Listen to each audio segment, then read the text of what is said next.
우리는 말씀을 통해서 늘 자신을 돌아볼 필요가 있습니다. 말씀을 통해서 돌아보는 겁니다. 혼자 사색하는 것이 아닙니다. 혼자 깊은 생각에 침잠하는 것이 아니라 말씀에 따라 내 삶을 비추어 보는 겁니다. 여러분과 저는 믿음의 사람입니다. 적어도 이 자리에 오셨다면 믿음을 가진 사람이라 아니할 수 없지 않겠습니까? 그렇다면 믿음을 가진 여러분과 제가 이 자리에 앉아 있는데 정말 나에게 믿음이 있는 걸까? 라는 거예요. 여러분, 믿음이라는 것은 예수 그리스도 그분께서 우리의 구원자가 되신다 라는 것을 고백하는 것이 믿음입니다. 예수 그리스도 그분이 우리의 구원자다. 죄로부터 건짐을 받는 일만이 아니라 우리의 모든 삶의 순간 속에서 나의 삶을 위기로부터 건져내실 수 있는 분은 주님이시다 라는 고백을 할 때 그 사람을 믿음의 사람이라 그런다는 거죠. 그렇다면 질문해 볼 필요가 있을 겁니다. 정말 여러분과 제가 위기의 순간에도 그분이 나의 삶을 건져주실 수 있다고 믿는 믿음이 나에게 있는가 없는가 라는 질문을 해볼 필요가 있다는 거죠. 늘 말씀드리지만 삶의 순풍이 불 때야 그리 문제가 되겠습니까만 그렇지 않을 때 우리가 여전히 주님 그분이 나의 삶의 구원자가 되신다고 고백할 수 있겠냐 라는 질문을 해볼 필요가 있다는 거죠. 그런데 사도 바울은 우리에게 믿음을 가진 여러분과 저에게 이런 한 가지 단어를 더 덧붙여 놓았습니다. 우리가 믿음을 가졌다고 할 때 여기에 덧붙여진 한 단어를 우리에게 소개합니다. 예를 들어 고린도전서 4장 1절은 이렇게 기록을 하고 있는 겁니다. 사람이 마땅히 우리를 그리스도의 일꾼이요, 그 다음에 함께 읽으실까요? 시작. 하나님의 비밀을 맡은 자로 여길지어다 그랬습니다. 여러분과 제가 전부 다 믿음을 가지고 있는데 이 믿음을 가진 여러분과 저에게 한 단어를 덧붙여 놓은 겁니다. 그 하나님이신 예수 그리스도의 비밀을 맡고 있는 사람이다. 비밀을 지니고 있는 사람이다. 다시 말하면 믿음의 비밀을 갖고 있는 인생이다 라고 덧붙인 겁니다.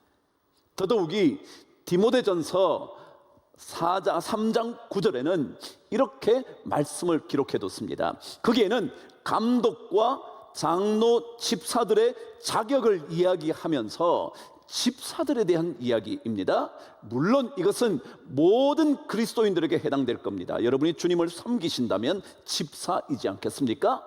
그 집사들에게 어떤 것을 요구하느냐면 깨끗한 양심에, 읽으실까요? 시작. 믿음의 비밀을 가진 자라야 할지니. 그렇습니다. 여러분과 저에게 사도 바울은 무엇을 요구하느냐 하면 믿음이 있지만 믿음의 비밀을 갖고 있냐. 비밀이 뭔가요? 남들은 모르지만 내 안에 있는 그 무엇 아닐까요? 남들은 알지 못하지만 내가 소중하게 간직하고 있는 것 아닐까요? 국어사전을 찾아보니까 이렇게 기록되어 있었습니다. 숨겨져 있어서 외부에서는 알아차릴 수 없는 상태나 그 내용, 그게 비밀이랍니다. 말하자면 여러분과 제가 믿음의 삶을 산다고 말할 때 그것은 세상 사람들이 우리를 봤을 때, 외부에서 우리를 보았을 때 외부 사람들은 알지 못하지만 우리가 가지고 있는 그 무엇, 그게 비밀이라는 겁니다. 그렇다면 또 묻는 겁니다. 여러분과 제가 믿음을 가진 하나님의 사람이고 그리스도의 일꾼인데 그 사람들인 여러분과 저에게 세상은 알지 못하는 비밀스러운 게 내 안에 있는가? 아니면 이 비밀이 없어서 세상 사람들과 전혀 다를 바가 없는가? 왜냐하면 우리는 믿음을 가지고 있는데 이 믿음이 세상 사람들이 알 수 없는 그 무엇 비밀을 갖고 있지 않으면 그 사람들이 생각하는 우리의 삶이나 실제적인 우리의 삶이 조금도 다를 게 없다는 거죠. 그런데 만일 세상 사람들이 전혀 모르고 있는 그 무엇을 우리가 간직하고 있다면 믿음의 사람은 좀 다르지 않겠냐 말이죠. 그래서 오늘 저는 여러분과 제가 믿음을 가지고 있는가, 그 믿음이 비밀스러운 어떤 것을 가지고 있는가, 그 얘기 한번 해보려고 하는 거죠. 세상 사람들은 전부 다 어느 한 곳에 몰두합니다. 그게 뭘 것 같으세요? 무엇에 몰두하고 사는 것 같으세요? 제가 이런 예를 하나 들어볼게요. 1998년에 미국에 유명한 야구 선수, 타자가 있었습니다. 그가 누구였냐면 마크 맥과이어라는 선수였습니다. 아시고 이름이야 몰라도 됩니다. 그 내용이 중요하기 때문이죠. 근데 이 사람은 그 시즌, 야구하는 한 해의 시즌에 최고 홈런 기록을 남긴 사람이 된 겁니다. 그때 말이죠. 근데 그가 대개 한 시즌에 한 60개 정도만 홈런을 치면 엄청난 선수가 됩니다. 그런데 이 사람이 60개를 칩니다. 61를 칩니다. 62를 칩니다. 63을 칩니다. 기록이 막 깨지는 거예요. 그러다 드디어 69개를 치자 그 다음 경기에 모든 사람들이 막 난리가 난 겁니까? 진짜 70개의 홈런을 칠 수 있을까? 막 사람이 막 그 경기에 막 미어터지듯이 옵니다. 더더욱이 그의 70번째 홈런 공을 잡기 위하여 막 사람들이 막 때로 몰려 있는 겁니다. 드디어 그가 70호 홈런을 날립니다. 언론이 난리가 났고요. 막 온 미국이 떠들썩했었다 합니다. 그런데 그 공을 잡은 사람이 그 공을 경매에 내놓았습니다. 얼마쯤 받았을까요? 여러분, 야구 경기에 홈런을 쳐서 이 공을 받은 거예요. 그래서 이걸 경매에 내놓은 거예요. 얼마쯤 받았을 것 같습니까? 그냥 한번 얘기해 보시죠. 우리 저기 아무나 한번 얼마쯤 받았을 것 같아요? 집사님 얘기 한번 해보세요. 10억. 여러분, 그냥 야구 시합에 공 하나에 10억이라니 말이나 되나요? 안 되죠. 여러분, 무슨 공이 10억이에요. 그런데요, 그 공이 300만 불에 팔렸습니다. 300만 불은 지금 환산하면 36억입니다. 98년에 36억이라면 지금은 적어도 20년도 더 지난 일이니 적어도 50억 정도 되지 않을까요? 그럼 이게 세상입니다. 이상하지 않나요, 여러분? 어떤 야구 선수가 친 공이 50억을 받는다뇨. 세상은요, 전부 다 여기에 관심이 있습니다. 세상. 어쩌면 오늘 베드로도 그런 사람이었을지 모릅니다. 저와 함께 3절 말씀을 읽겠습니다. 시작. 시몬 베드로가 나는 물고기 잡으러 가노라 하니 그들이 우리도 함께 가겠다. 물고기가 뭔가요, 여러분? 여러분과 제 삶을 살릴 수 있는 그 무엇이죠? 어업을 하는 사람이라면 물고기일 테고요, 농사를 짓는 사람이라면 곡물일 테고요. 그러니까 이것은 자신의 삶을 지탱해 줄 수 있는 그 무엇이죠? 요즘으로 바꾼다면 이게 뭐예요? 돈이죠. 왜요?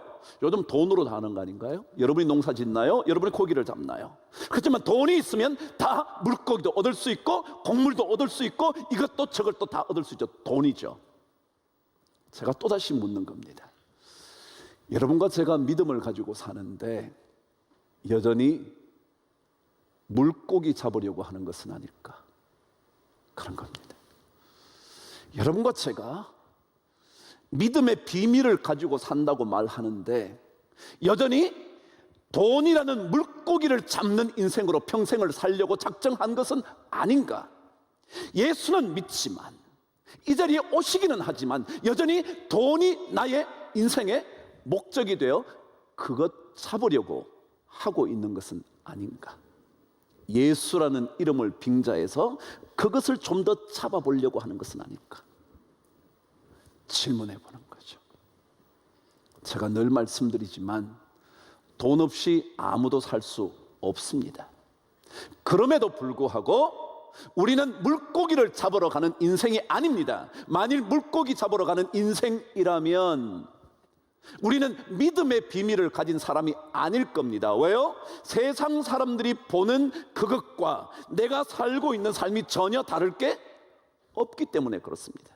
그러나 만일 세상 사람들이 보았을 때 저 사람이 물고기는 잡고 있는데 물고기보다 더 중요한 그 무엇이 저 사람에게 있다는 것이 발견된다면 믿음의 비밀을 가진 사람일 거다 라는 거죠. 여러분에게 돈 벌지 말라는 것도 아니고요, 돈을 조금 벌어도 괜찮으니 힘내라는 것도 아니고요, 열심히 돈을 벌되 우리는 물고기 잡으러 가는 인생만은 아니다. 그래야 여러분과 제 안에 믿음의 비밀이 있는 사람이다 라는 거예요. 이걸 놓치면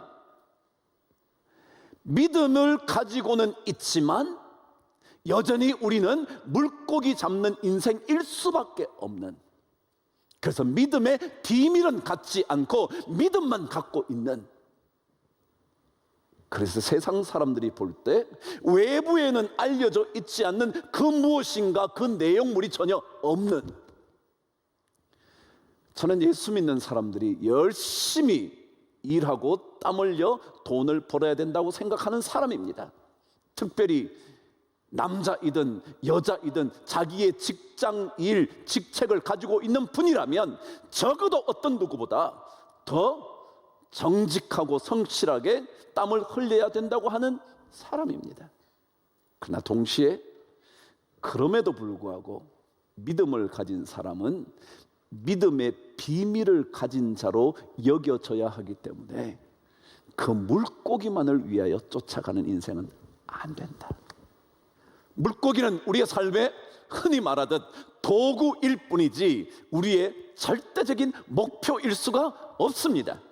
우리는 주님 그분을 향하여 목표를 잡고 가는 거죠.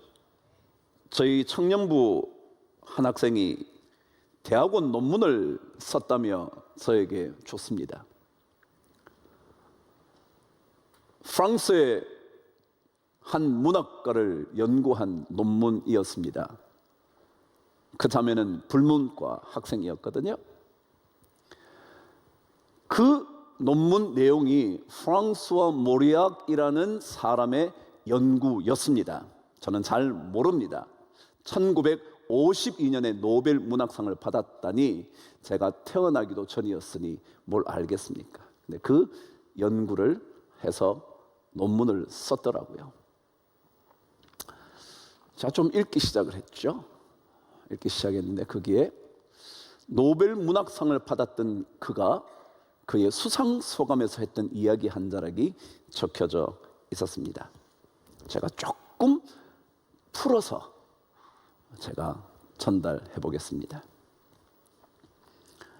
그가 말하는 겁니다. 노벨 수상을 하면서 아무리 보잘것 없어도 내 소설 속의 주인공들에게 있어서 산다라는 것은, 다시 한번요, 아무리 그 사람의 인생이 보잘것없는 인생이라 그래도 소설 속에 나타난 자기 소설 속에 나타난 이 주인공들은 살아간다는 것이 무엇이냐 하면 그 자신의 한계를 뛰어넘는 초월의 경험을 갖는 것이었다. 자기가 글을 쓸 때 무엇을 염두에 뒀냐 하면, 한 사람이 살아간다고 말할 때 그것은 비록 보잘것없는 인생을 살아간다 할지라도 인생 속에 한계를 뛰어넘어 초월의 경험이요, 초월의 경험. 돈만 가지고 사는 인생 말고요, 물고기만 잡는 인생 말고요, 공부를 해도 그 공부만을 위한 인생 말고요, 그 초월의 경험을 하는 것을 산다라고 나는 말하고 싶었다는 거죠. 그러고는 이렇게 말을 했습니다. 삶이 한 방향을 향해 가고 삶이 한 목표를 갖고 있다는 것을 의심하지 않는 한, 여러분, 우리는 목표가 하나여야 합니다. 우리는 목표가 물고기가 아닙니다. 우리는 주님입니다. 이 주님에 대한 한 방향, 한 목표를 가지고 있는 한, 인간은 결코 절망하는 인간이 될 수 없다. 저는 그 말을 가슴에 담고 싶었습니다. 우리 돈 법니다. 벌어야 합니다. 열심히 벌어야 합니다. 그럼에도 불구하고 그 돈이 목적이 아니라 우리의 목표는 하나밖에 없는 겁니다. 이분을 통하여 우리 인생의 한계를 뛰어넘는 초월의 경험을 해보는 것. 그래서 그 목표 때문에 흔들림 없이 절망하지 않고 살아가는 것. 오늘 성경은요, 물고기만 잡으러 가면 우리 인생이 어떻게 되는지를 이렇게 설명을 합니다. 물고기를 잡으러 갔습니다. 그런데 밤새도록 잡았는데 한 마리도 못 잡습니다. 말도 안 되는 얘기죠. 근데 이게 말이 됩니다. 왜냐고요? 우리 인생에는요, 아무리 애를 써도 안 되는 때가 있어요. 몸부림쳐도 해결 안 되는 게 있어요. 아무리 땀을 흘려도요, 물고기 한 마리도 못 건질 수도 있어요. 그런 인생일 수 있어요. 그렇단 말이죠. 오늘 성경 말해요, 믿음을 가진, 또다시 믿음의 비밀을 가진 여러분과 제가 물고기만을 쫓아가는 인생이 되면 어쩌면 아무것도 잡지 못하는 인생이 될 수 있다라는 이야기를 베드로를 통하여 우리에게 들려주는 겁니다. 여러분과 제가 이 믿음의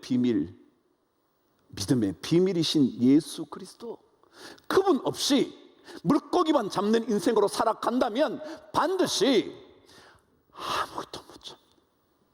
잡았는데 갈등이 깊어져 목숨을 끊고 싶은, 가진 건 많아졌는데 인생에 허공이 너무 많아서, 비어진 데가 너무 많아서, 공허함이 너무 커서 삶을 어떻게 유지할 수 없는 그런 인생 될 수 있을지 모릅니다. 시몬 베드로가 언제인가 주님께 이렇게 얘기했습니다. 주여, 영생의 말씀이 주께 있사오니 우리가 누구에게로 가오리까? 목표가 하나예요, 목표. 그런데 오늘 베드로는 부활하신 예수님을 한번 봤긴 했지만 그러고는 또 어디론가 사라지셔서 만날 수 없었던 예수님 때문에 이거 어떻게 해야 되지? 결국 물고기 잡으러 가야겠지? 다른 제자들도 함께 가겠다고 말하는 그 물고기 잡는 인생이 되어버린, 그러나 아무것도 못 잡는. 그러나 또다시 믿음의 비밀을 가진 사람은 그 예수 그리스도에게로 다시 되돌아가는 겁니다. 드디어 주님께서 사랑하셨던 한 제자 요한, 오늘 복음서를 기록한 그가 주님이야 라고 말하자 베드로는 벌떡 물에 뛰어들어가 육지를 향하여 주님께로 간 겁니다. 자, 보십시오. 이 베드로가 물속으로 뛰어들어 주님께로 달려가기 직전에 일어난 일이 뭐냐면 주님의 말씀 따라 그물을 내렸더니 엄청 고기를 잡은 겁니다. 엄청 고기를 잡았는데 요한이 갑자기 주님이야 라고 말하자 베드로가 그 물고기는 전혀 돌아보지도 않고 물속으로 뛰어들어 주님께로 가버린 겁니다. 대조를 하자면 나머지 제자들은 오늘 말씀 8절에 의하면 다른 제자들은 그 물고기 가득 잡힌 거 지금 챙겨가지고 육지로 가야지 그러고 막 챙기고 있는 겁니다. 그물도 챙기고 막 해가지고 지금 가려고 그러는 겁니다. 그런데 베드로는 그거 아무 관심 없습니다. 다시 주님을 자신의 믿음의 비밀로 딱 찾고 나니까 이게 눈에 안 들어오는 겁니다. 물고기 잡으러 왔던 그가 물고기 한 마리도 못 잡았다가 엄청 잡았는데도 이게 아무것도 아닙니다. 그러고는 곧장 물속으로 뛰어드는 겁니다. 이게 믿음의 비밀을 가진 사람이라는 거예요. 물고기 필요하다니까요. 여러분과 제가 물고기 없이 못 산다니까요. 그런데요, 믿음의 비밀을 가진 사람은 그 물고기 153마리 153마리 그래서 그 작은 배에 가득 차서 어쩔 할 뿔을 모르는 그 물고기가 있어도요 그거 지금 보지 않아요. 다른 제자들은 여전히 그것만 보고 있어요. 더 한 마리라도 더 해서 더 많은 고기를 이렇게 잡힐 때 빨리 잡아야지, 한몫 봐야지 라고 생각하는 그때 베드로는 그냥 물로 뛰어내려 헤엄쳐서 가는 겁니다. 50칸이라는 것은 약 90m에서 100m 정도입니다. 옷을 입고 그는 헤엄쳐 육지에 계신 주님께로 가는 겁니다. 신앙생활 이런 걸 거예요. 아무도 신앙생활 한다 해서 돈 없이 물고기 없이 살 수만은 없을 거예요. 그럼에도 불구하고 우리는 삶의 한 목표 한 방향밖에 없습니다. 그분께 다시 되돌아가야 세상 사람들이 우리를 보면서 믿음의 비밀을 가진 자라고 여기게 될 겁니다. 하나님의 비밀을 맡은 자라고 사람들이 다 그래, 그렇지 말하게 될 겁니다. 저는 그런 비밀을 여러분과 제가 꼭 간직하고 살아가는 은혜가 있게 되기를 주님의 이름으로 축복합니다.